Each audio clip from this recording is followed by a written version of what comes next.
የወደፊቱ ስጋቶችና የኒውክሌር ስርጭት አደጋ የኢራንና የእስራኤል ውጥረት አሁን ካለበት የጥላቻና የውክልና ጦርነት አልፎ ወደ ቀጥተኛ መጠነ ሰፊ ወታደራዊ ግጭት ከተሸጋገረ ኢራን የኒውክሌር ጦር መሳሪያን ለማምረት የምታደርገውን ጥረት በከፍተኛ ፍጥነት ልታጠናክር እንደምትችል በርካታ ተንታኞች ይስማማሉ።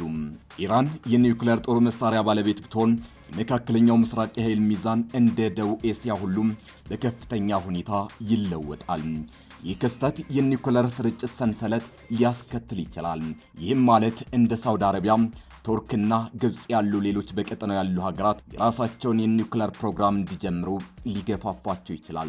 እንዲህ አይነቱ የኒውክሌር እሽቅድድም ቀድሞውንም በውጥረቶች በሚታመሰው መካከለኛው ምስራቅ ውስጥ አለመረጋጋትን ወደ አዲስና እጅግ አስፈሪ ደረጃ ከፍ በማድረግ ለዓለም ሰላምና ጸጥታ ከባድ ስጋትን ይፈጥራል። የፓኪስታን የኒውክሌር ታሪክ አንድ ሀገር በከፍተኛ የጸጥታ ስጋት ውስጥ ስትሆንና በባላንጣዎቿ ስትከበብ የኒውክሌር ጦር መሳሪያን እንደ የመጨረሻ የሉዓላዊነት ማረጋገጫ ልትመለከት እንደምትችል በግልጽ ያሳያል። የኢራንና የእስራኤል ወቅታዊ ፍጥጫም ይህንን መራራ ታሪካዊ እውነታ እያስታወሰን ይገኛል። ዓለም አቀፉ ማህበረሰብ ታሪክ በመማር በውጥረቶች ውስጥ ያሉ ሀገራትን የጸጥታ ስጋቶች በቅንነት በማዳመጥና በዲፕሎማሲያዊ መንገድ መፍትሄ ለመስጠት ካልሰራም የፓኪስታን ታሪክ በአዲስና ይበልጥ አደገኛ በሆነ መልኩ በመካከለኛው ምስራቅ ሲደገም መመልከቱ አይቀሬ ይሆናል። መካከለኛው ምስራቅ በድጋሚ በጦርነት ነጋሪት እየተናጠ ነው። በኢራንና በእስራኤል መካከል ለዓመታት ሲብላላ የነበረው የጥላቻና የውክልና ጦርነት ከቅርብ ጊዜ ወዲህ ወደ ቀጥተኛ ወታደራዊ ፍጥጫ ተሸጋግሮ መላው የቀጠናውን ሰላምና መረጋጋት ከባድ አደጋ ላይ ጥሎታል።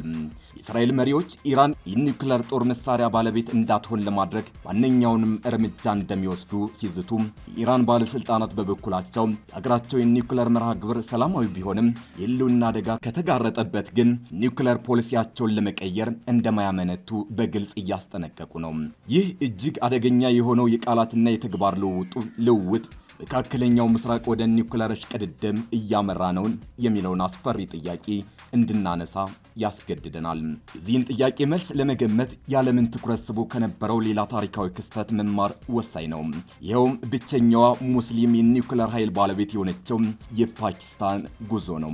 የፓኪስታን የኒውክሌር ጦር መሳሪያ ባለቤትነት ታሪክ የብሔራዊ ውርደት፣ የህልውና ስጋት፣ የጂኦፖለቲካዊ ውድድርና የማይናወጥ የፖለቲካ ቁርጠኝነት እንዴት አንድን ሀገር ወደ ኒውክሌር ክለብ ሊያስገባ እንደሚችል የሚያሳይ ሕያው ምስክር ነው። ይህ የደቡብ ኤስያ ተሞክሮ ዛሬ በመካከለኛው ምስራቅ ለሚታየው አደገኛ ድራማ እንደ ታሪካዊ መስታወት ሆኖ ወደፊት ሊከሰቱ የሚችሉ አደጋዎችን በግልጽ ያሳየናል።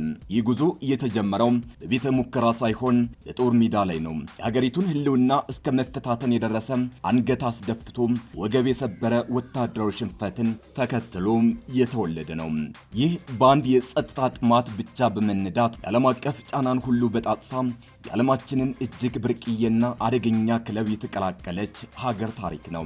የፓኪስታን የኒውክሌር ጉዞ ከብሔራዊ ውርደት ማህፀን የተወለደ ቦምብ የፓኪስታንን የኒውክሌር ምኞት ለመረዳት የሀገሪቱን ታሪክ ካንቀጠቀጠውና የብሔራዊ ክብሯን ካደማው የ1971 የስቃይ ዘመን መነሳት የግድ ነው። በዚያን ዓመት የተደረገው የህንድ ፓኪስታን ጦርነት ለፓኪስታን ተራ ወታደራዊ ሽንፈት አልነበረም። ይልቁንም ሀገሪቱን ለሁለት የገመሰና ወገቧን የሰበረ ታሪካዊ ውርደት ነበር። የምስራቁ የፓኪስታን ክንፍ ባንግላዴሽ በሚል ስም ከካርታ ሲሰረዝ ከ90 ሺህ በላይ የፓኪስታን ወታደሮች በዳካ ከተማ እጃቸውን ለጠላት ሲሰጡ የታየው አሳዛኝ ትዕይንት በሀገሪቱ ህዝብ ልብ ውስጥ መቼም የማይሽር የቁጭትና የበቀል ጠባሳ ጥሎ አለፈ። የፓኪስታን ጀነራሎችና ፖለቲከኞች የጦርነቱ ማግስት ያሳያቸው እውነታ መራራና የማያዳግም ነበር። በወታደር ብዛት፣ በታንክና በአውሮፕላን ቁጥር፣ በኢኮኖሚ ጥንካሬ በየትኛውም መስፈርት ቢለካ ከህንድ ጋር የሚደረግ ማንኛውም ፊልሚያ አስቀድሞ የተፈረደበት የሽንፈት ጉዞ ነበር። ስትራቴጂው ቼክ ሜት ሆኖባቸው ነበር። ታዲያ ከዚህ የማያመልጥ የኃይል አለመመጣጠን አረንቋ እንዴት መውጣት ይቻላል? መልሱ አንድና አንድ ብቻ ነበር። የጨዋታውን ህግ የሚቀይር ያያለንን እብሪት የሚያበርድ የማያስደፍር ጋሻ የሆነን የአቶሚክ ቦምብ መገንባት። ሳር እንበላለን የፖለቲካው ቁማርተኝነት ሲጠነሰስ ይህንን ሐሳብ ወደ ተግባር የቀየሩት የወቅቱ ጠቅላይ ሚኒስትር ዙልፊቃር አሊ ቡቶ ነበሩ። ከሽንፈቱ ማግስት ስልጣን የያዙት ቡቶ በቁጭትና በንዴት ተሞልተው በጥር በ1972 በሙልታን ከተማ የሀገሪቱን አንጋፋ ሳይንቲስቶች በድብቅ ሰበሰቡ። እዚያች ጨለማ ክፍል ውስጥ የሀገሪቱን ዕጣ ፈንታ የሚወስን አንድ የማያዳግም ትዕዛዝ አስተላለፉ። ሕዝባችን ሳር በልቶ ተርቦና ራቁቱን ቀርቶም ቢሆን የራሳችንን የኒውክለር ቦምብ እንሰራለን። ምክንያቱም የሀገሪቱ ሕልውና አደጋ ላይ ነው። ይህ ቃል የፕሮግራሙ መዝሙር ብቻ ሳይሆን የሀገሪቱ የኒውክለር ቃል ኪዳን ሆነ። ከዚያች ደቂቃ ጀምሮ ፕሮጀክቱ 706 ተወለደ። ግቡ አንድና አንድ ብቻ ነበር።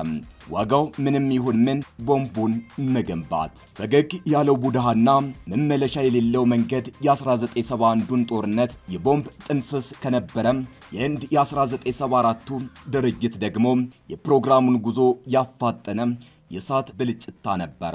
በዚህ ዓመት ግንቦት ወር ላይ ህንድ ፈገግ ያለ ቡድሃ በሚል ስያሜ ጀመረች የመጀመሪያዋን የኒውክለር ሙከራ አደረገች። ህንድ ሙከራው ለሰላማዊ ዓላማ ነው ብትለም በኢስላማባድ የነበሩትን መሪዎች ግን ከቶ ሊያታልላቸው አልቻለም። ሙከራው የፓኪስታንን የከፋ ስጋት እውነት አደረገ። ኃያሏ ባላንጣዋ አሁን የኒውክለር አቅም ባለቤት ሆናለች። ይህ ክስተት የፓኪስታንን መንግስትና ህዝብ ቁጣ የቀሰቀሰና ንዴት ውስጥ የከተተ ነበር። የኒውክለር ፕሮግራሙ ካሁን በኋላ ስትራቴጂካዊ ፍላጎት ብቻ ሳይሆን አስቸኳይ ብሔራዊ ግዴታ ሆነ። ጥያቄው ካሁን ወዲህ ፓኪስታን ቦምብ መስራት አለባት ወይ የሚለው ሳይሆን ምን ያህል በፍጥነት መስራት ትችላለች የሚለው ሆነ። ዋናው መሐንዲስና ድብቁ መረብ የነበሩት ዶክተር ኤ.ኪው ሃን ታሪኩ ወደ ወሳኝ ምዕራፍ እየተሸጋገረው የፓኪስታንን የኒውክለር ህልም የሚያደርጉት ቁልፍ ሰው ዶክተር አብዱል ቃድር ሃን ባልተጠበቀው ሁኔታ መድረክ ላይ ሲወጡ ነበር። ይህ ጀርመን ሰልጣኝ የሜታለርጂ ሳይንቲስት በወቅቱ እጅግ ጥብቅ ጥበቃ በሚደረግለት ዩሬንኮ በተባለው አውሮፓ የዩራኒየም ማበልጸጊያ ተቋም ውስጥ እየሰሩ ነበር። በህንድ ሙከራ በሀገራዊ ስሜት ተነሳስተው ለጠቅላይ ሚኒስትር ቡቶ ደብዳቤ ከጻፉ በኋላ በ1976 ወደ ፓኪስታን ሲመለሱ ያመጡት ዕውቀታቸውን ብቻ አልነበረም። በድፍረት የተሞላበት እርምጃ ለፕሮግራሙ የጀርባ አጥንት የሆኑትን የጋዝ ሴንትሪፉጅ ዲዛይኖች ከአውሮፓውያን አፍንጫ ስር ሰርቀው ይዘው መምጣታቸው ለፕሮግራሙ ትልቅ መታጠፊያ ሆነ። በዶክተር ሃን መሪነት በዋና ከተማው አቅራቢያ በምትገኘው ካሆት ውስጥ የምህንድስና ምርምር ላቦራቶሪ በድብቅ ተቋቋመ። ይህን ዋና ተግባር በሺዎች የሚቆጠሩትን እነዚህን ውስብስብ ሴንትሪፊውጅ በመገንባት ከፍተኛ የበለጸገ ዩራኒየም ማምረት ነበር። ይህንንም ለማሳካት ዓለምን ያደናገረና የምዕራባውያን ሰላዮችን አይን የጋረደ ግዙፍና ድብቅ የግዢ መረብን በብልሃት ዘረጋ። በውክልና ኩባንያዎች በሚስጥራዊ የባንክ ሂሳቦችና በድብቅ ግንኙነቶች አማካኝነት ወኪሎቹ እንደ ልዩ ብረት፣ ኃይለኛ ማግኔቶችንና የኤሌክትሮኒክስ መቆጣጠሪያዎችን ያሉ ቁልፍ መለዋወጫዎችን ከአውሮፓ በመግዛት ለዓመታት ሳይያዙ ቆይተዋል።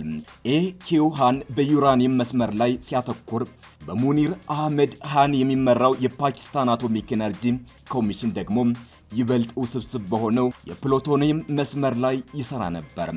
ይህ የሁለትዮሽ ጥምረት የፕሮግራሙን የስኬት ዕድል በእጥፍ አሳድጎታል።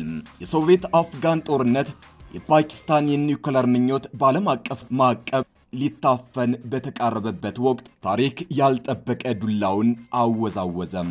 እንደ አውሮፓውያን አቆጣጠር በ1979 የሶቪየት ህብረት ቀይ ጦር አፍጋኒስታንን ሲወር ይህ ክስተት ለፓኪስታን ከሰማይ የወረደ ስጦታ ሆነላት። በቅጽበት በኒውክለር ፕሮግራሟ ምክንያት የተገለለችው ፓኪስታን በቀዝቃዛው ጦርነት ውስጥ ለአሜሪካ ወሳኝና የማይተካ የግንባር መስመር አጋር ሆነች። ለአሜሪካ የኮሚኒዝምን መስፋፋት በሂንዱ ኩሽ ተራሮች ላይ መግታት ከምንም ነገር በላይ ቅድሚያ የሚሰጠው ጉዳይ ነበር። ይህንን ለማድረግ ደግሞ በአፍጋኒስታን የሚዋጉትን የሙጃሂዲን ተዋጊዎችን ለማስታጠቅና ለመደገፍ የፓኪስታን ምድር ብቸኛው የደም ስር ነበረች። በዚህ የተነሳ ዋሽንግተን ከባድ ውሳኔ ላይ ወደቀች። በአንድ አይኗ የሶቪየትን ድብ እያየች፣ የሌላኛው አይኗ ደግሞ በካሁታ ላቦራቶሪ ውስጥ እየተገጣጠመ ያለውን የፓኪስታን ቦምብ እንዳላየ ለመሆን ተገደደች። ማዕቀቦች እንደ ጉም በነኑ። በቢሊዮኖች የሚቆጠር ዶላር እርዳታና ዘመናዊ የጦር መሳሪያ ወደ ኢስላማባድ እንደ ጎርፍ መፍሰስ ጀመረ። ይህ የዝሆን አይን ይስጥህ የተባለለት ስትራቴጂካዊ ከለላ የኒውክሌር ፕሮግራሙ በ1980ዎቹ ውስጥ ያለምንም ከልካይና ተቆጣጣሪ በሙሉ ፍጥነት እንዲጋልብ አስችሎታል። በረሃ ውስጥ የተደረገው ብድር መመለስ በ1980ዎቹ መጨረሻ ፓኪስታን የኒውክሌር መሳሪያን የመገጣጠም አቅም እንዳላት ይታወቅ ነበር። ነገር ግን የኒውክሌር አሻሚነት ፖሊሲን በመከተል አቅሟን በይፋ አላረጋገጠችም። ይህን ሁኔታ እስከ ግንቦት 1998 ድረስ ቀጠለ። በህንድ አዲስ ስልጣን የያዘው የሂንዱ ብሔርተኛ መንግስት አምስተኛ ለተከታታይ የኒውክሌር ሙከራዎችን በማድረግ ህንድን ሙሉ የኒውክሌር ኃይል አድርጎ አወጀ። ይህ ክስተት በፓኪስታን ውስጥ ከፍተኛ የፖለቲካ ማዕበል ቀሰቀሰ። ህዝቡ ጦሩና ፖለቲከኞች አፋጣኝና ተመጣጣኝ ምላሽ እንዲሰጥ ጠየቁ። ጠቅላይ ሚኒስትር ነዋዝ ሸሪፍ እጅግ ከባድና ብቸኛ ውሳኔ ጫፍ ላይ ቆሙ።